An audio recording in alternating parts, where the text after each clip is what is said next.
Hello friends, आज मैं काफ़ी important topics plan head, finance source code, demand number with abstract के बारे में देखेंगे, जहां से एग्ज़ाम के अंतर्गत डायरेक्ट प्रश्न पूछ लिए जाते हैं। इसलिए वीडियो के लास्ट तक बने रहें एवं वीडियो पसंद आए तो वीडियो को लाइक एवं चैनल को सब्सक्राइब करना ना भूलें।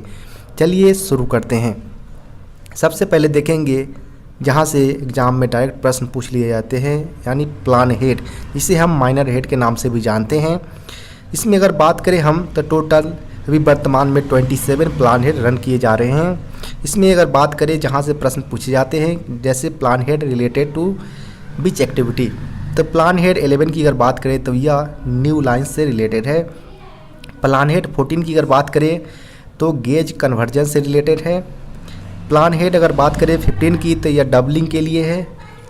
प्लान हेड 16 की अगर बात करें तो ट्रैफिक फैसिलिटी या यार्ड रिमॉडलिंग जो वर्क आते हैं ट्रैफिक फैसिलिटी के अंतर्गत, ये सारे प्लान हेड 16 के अंतर्गत ही आते हैं।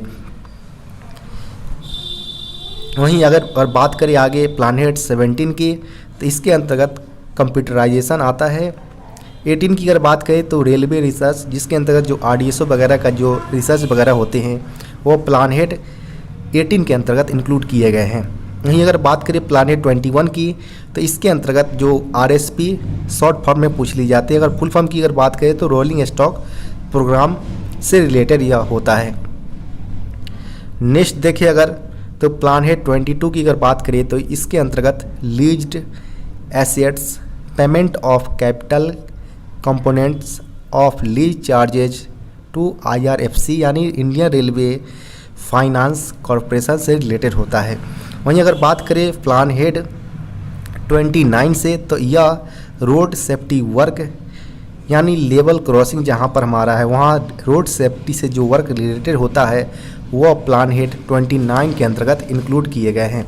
वहीं इसके अलावा अगर बात करें हम प्लान हेड 30 की तो इसके अंतर्गत रोड सेफ्टी वर्क ROB और RUB, यानी यहाँ पर ROB का मतलब होता है रोड ओवर ब्रिज और रोड अंडर ब्रिज, जहाँ पर यह वर्क से रिलेटेड है। यह प्लान हेड 30 के अंतर्गत इंक्लूड किए गए हैं। यहाँ पर अगर बात करें हम प्लान हेड 31 की तो प्लान हेड 31 के अंतर्गत ट्रैक रिन्यूअल से रिलेटेड है। प्लान हेड 32 की अगर बात करें तो bridge works, tunnel works and approaches से रिलेटेड है। वहीं 33 की अगर बात करें तो इसके अंतर्गत SNT वर्क यानी सिग्नलिंग एंड टेलीकम्युनिकेशन वर्क जो होते हैं वो प्लान हेड 33 के अंतर्गत इंक्लूड किए गए हैं। वहीं अगर बात करें प्लान हेड 35 की तो इसके अंतर्गत इलेक्ट्रिफिकेशन वर्क को इंक्लूड किया गया है। नेक्स्ट अगर बात करें तो प्लान हेड 36 की तो इसके अंतर्गत other electrical works including TRD works. TRD यानी ट्रैक्शन डिस्ट्रीब्यूशन जो वर्क्स होते हैं जो अदर इलेक्ट्रिकल वर्क्स के साथ इंक्लूड मर्ज कर दिए गए हैं और दोनों को प्लान हेड 36 के अंतर्गत इंक्लूड किए गए हैं। नेक्स्ट अगर बात करें जो कि काफ़ी बार एग्जाम के अंतर्गत पूछे गए हैं, प्लान हेड 41 जो कि MNP शॉर्ट फॉर्म में है और इसका फुल फॉर्म की अगर बात करें तो मशीनरी एवं प्लांट से रिलेटेड होता है। वहीं 42 भी काफ़ी बार पूछे जा चुके हैं।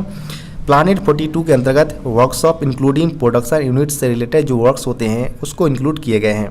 वहीं अगर बात करें प्लान हेड 51 की तो इसके अंतर्गत स्टाफ वेलफेयर से रिलेटेड है, यानी जो हम पास PTO या स्टाफ क्वार्टर वगैरह जो पहले होता था उसको स्टाफ वेलफेयर के अंतर्गत ही मर्ज कर दिया गया है और यह नए प्लान हेड 51 के अंतर्गत रख दिया गया है। नेक्स्ट अगर बात करें प्लान हेड 53 की तो इसके अंतर्गत passenger and other railway user amenity से रिलेटेड है। वहीं 61 की अगर बात करें तो इन्वेस्टमेंट इन PSU यानी पब्लिक सेक्टर अंडरटेकिंग जो है, JV यानी जॉइंट वेंचर्स और SPV यानी स्पेशल पर्पस व्हीकल्स जो है उससे रिलेटेड जो गवर्नमेंट और नॉन गवर्नमेंट्स के जो इन्वेस्टमेंट होते हैं वो सारे प्लान हेड 61 के अंतर्गत आते हैं। वहीं अगर बात करें प्लान हेड 64 की तो इसके अंतर्गत अदर स्पेसिफाइड वर्क जो होते हैं वह प्लान हेड 64 के अंतर्गत इंक्लूड किए गए हैं। इसके अलावा अगर बात करें हम प्लान हेड 65 की तो इसके अंतर्गत ट्रेनिंग और HRD को इंक्लूड किया गया है। यहाँ पर HRD का मतलब ह्यूमन रिसोर्स डेवलपमेंट से रिलेटेड है, जिसको प्लान हेड 65 के अंतर्गत रखा गया है। वहीं अगर बात करें प्लान हेड 71 की तो इसके अंतर्गत स्टोर सस्पेंस को रखा गया है। वहीं अगर बात करें 72 की तो मैन्युफैक्चरिंग सस्पेंस है। यहाँ पर ध्यान रखिए 71 के अंतर्गत स्टोर सस्पेंस है और 72 के अंतर्गत मैन्युफैक्चरिंग सस्पेंस को रखा गया है।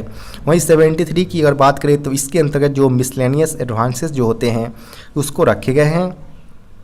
वहीं इसके अलावा अगर बात करें हम 81 प्लान हेड की तो इसके अंतर्गत मेट्रोपॉलिटन ट्रांसपोर्ट प्रोजेक्ट जो होते हैं उसको प्लान हेड 81 के अंतर्गत रखा गया है। वहीं अगर बात करें 82 प्लान हेड की तो इसके अंतर्गत transfer to special railway safety fund यानी SRSF को रखा गया है। और टोटल बात करें तो अभी करेंटली में 27 प्लान हेड एग्जिस्टिंग में है। नेक्स्ट जो प्रश्न है जिससे एग्जाम के अंतर्गत काफ़ी बार प्रश्न कोड से रिलेटेड पूछ लिए जाते हैं, यानी the source of financing will be indicated in the following source code. जहाँ पर अगर बात करें कैपिटल के लिए, अगर बात करें फंड के लिए जो सोर्स कोड रखा गया है वह 20 रखा गया है। वहीं अगर बात करें DRF, यानी यहाँ पर कभी कभी एग्जाम के अंतर्गत DRF का फुल फॉर्म पूछ लिए जाते हैं, तो डिप्रेसिएशन रिजर्व फंड इसका फुल फॉर्म होता है, जिसके लिए अगर बात करें तो जो सोर्स कोड रखा गया है वो 21 रखा गया है। वहीं अगर बात करें यहाँ पर तो जो अगर DRF का पूछ लिए जाते हैं कि DRF का जो फंड है उसका यूज कहाँ पर किया जाता है, तो इसका जो यूज किया जाता है वो replacement and renewals of old assets, यानी जो पुराने एसेट्स वगैरह होते हैं उसकी या तो रिप्लेसमेंट या रिन्यूअल्स की जो रिक्वायरमेंट होती है उसके लिए जो फंड एलोकेट किए जाते हैं वो DRF फंड के अंतर्गत ही रखा जाता है। वहीं नेक्स्ट अगर बात करें यहाँ पर तो नेक्स्ट जो पूछे गए यहाँ पर दिया गया है DF1 यानी डेवलपमेंट फंड। यहाँ पर अगर बात करें DF फंड की तो DF फंड जो टोटल 4 तरह के होते हैं, DF1, DF2 और DF3 और DF4, जिसके लिए अलग अलग यूज के लिए फंड एलोकेट किए जाते हैं और इसके लिए जो सोर्स कोड होता है वो अलग अलग निर्धारित किए गए हैं। यहाँ पर DF1 की अगर बात करें तो डेवलपमेंट फंड 1, जिसके लिए जो सोर्स कोड रखा गया है वो 23 रखा गया है, जिसका प्रयोग जो किया जाता है वो passenger and other railway user amenity के लिए इस फंड का प्रयोग किया जाता है। वहीं अगर बात करें हम DF2 को पहले यहाँ पर देख ले तो डेवलपमेंट फंड जिसके लिए जो सोर्स कोड रखा गया है वो 33 रखा गया है और इसका प्रयोग किया जाता है स्टाफ वेलफेयर के लिए किया जाता है। वहीं अगर डेवलपमेंट फंड 3 की अगर बात करें तो इसके लिए सोर्स कोड रखा गया है 43 और इसका प्रयोग किया जाता है ऑपरेटिंग इम्प्रूवमेंट के लिए किया जाता है। वहीं अगर बात करें यहाँ पर डेवलपमेंट फंड 4 की तो इसके लिए जो कोड रखा गया है 53 रखा गया है और इसका प्रयोग जब सेफ्टी वर्क से रिलेटेड जो वर्क्स होते हैं उसमें इस फंड का प्रयोग किया जाता है। यहाँ पर देखे होंगे आप कि DF1, DF2, DF3 और DF4 कि जो कोड रखा गया है 23, 33, 43 और 53 रखा गया है, यानी 10 प्लस जब आप ऐड करेंगे तो इस तरह से आप याद रख सकते हैं जो चारों डेवलपमेंट फंड का सोर्स कोड को। नेक्स्ट यहाँ पर अगर बात करें हम तो कैपिटल फंड जो है उसके लिए सोर्स कोड 25 रखा गया है। वहीं RSF की अगर बात करें यानी रेलवे सेफ्टी फंड के तो इसके लिए सोर्स कोड 26 रखा गया है। वहीं अगर बात करें हम यहाँ पर SRSF यानी स्पेशल रेलवे सेफ्टी फंड जिसके लिए जो सोर्स कोड है वो 27 के अंतर्गत रखा गया है, जिसको करेंटली में भी बंद कर दिया गया है। इसके जगह पर RRSK यानी राष्ट्रीय रेल संरक्षा कोष को लाया गया है, जिसके लिए सोर्स कोड 29 है। यहाँ पर एग्जाम के अंतर्गत आपसे पूछे जाएंगे RRSK का फुल फॉर्म क्या होता है, तो आप राष्ट्रीय रेल संरक्षा कोष याद रखें, जिसके लिए कोड 29 होता है। वहीं अगर बात करें कैपिटल निर्भया फंड इसके लिए सोर्स कोड रखा गया है 28। वहीं अगर बात करें EBRIF यानी extra budgetary resource institutional finance के लिए जो सोर्स कोड रखा गया है वह 84 रखा गया है।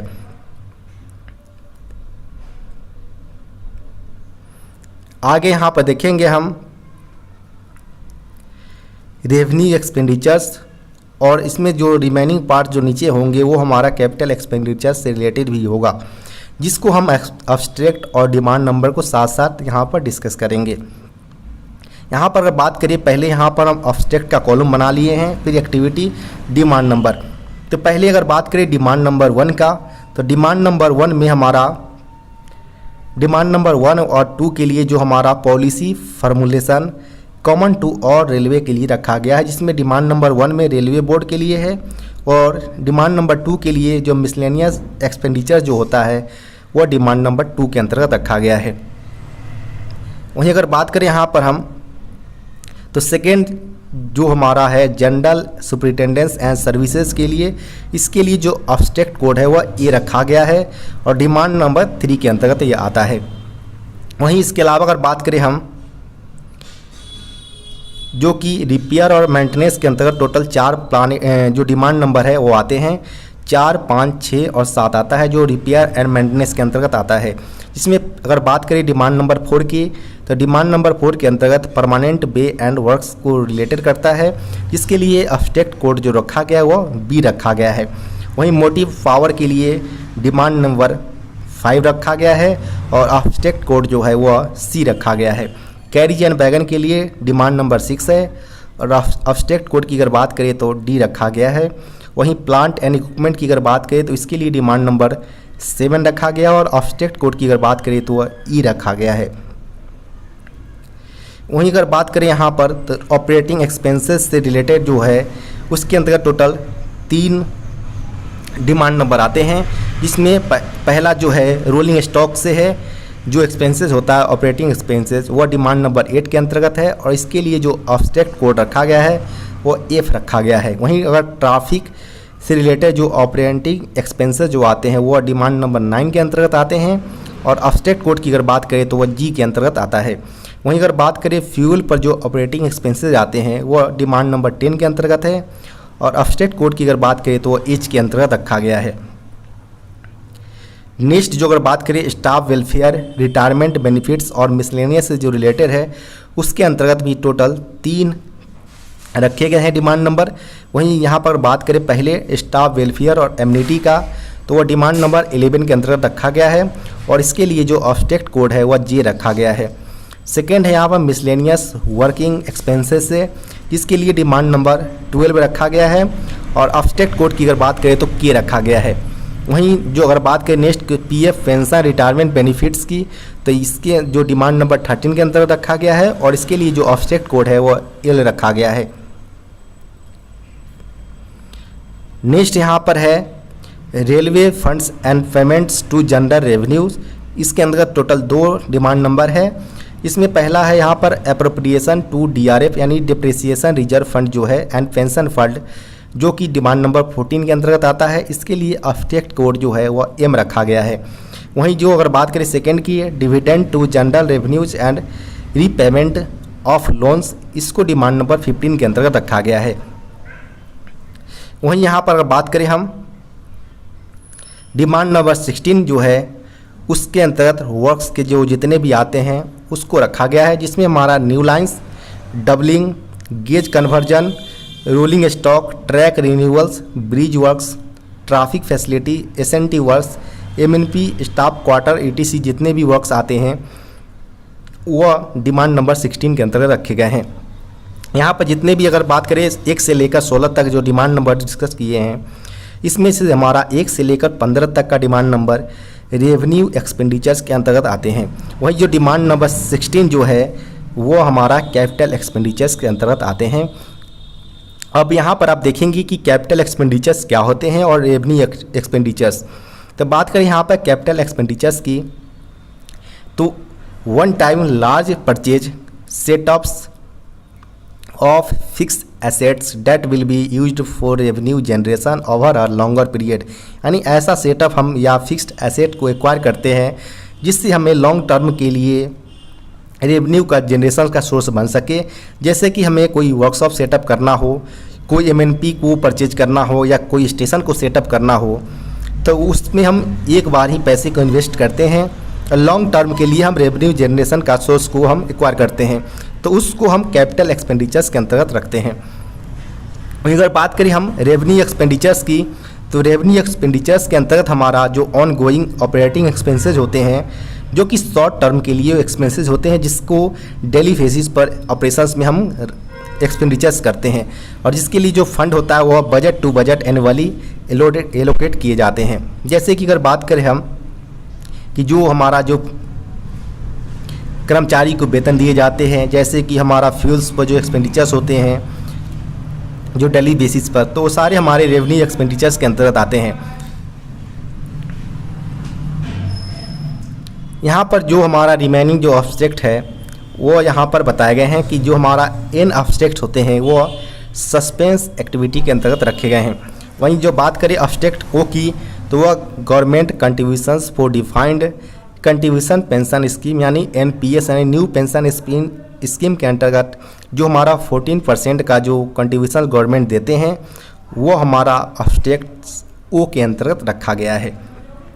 आपको वीडियो कैसा लगा कमेंट बॉक्स में बताना ना भूलें। साथ ही साथ आपको अगली वीडियो कौन से टॉपिक्स पर चाहिए कमेंट बॉक्स में बताना ना भूलें। साथ ही साथ वीडियो को लाइक एवं चैनल को सब्सक्राइब करना ना भूलें। साथ ही साथ अपने साथी के साथ यह वीडियो शेयर करना ना भूलें। धन्यवाद।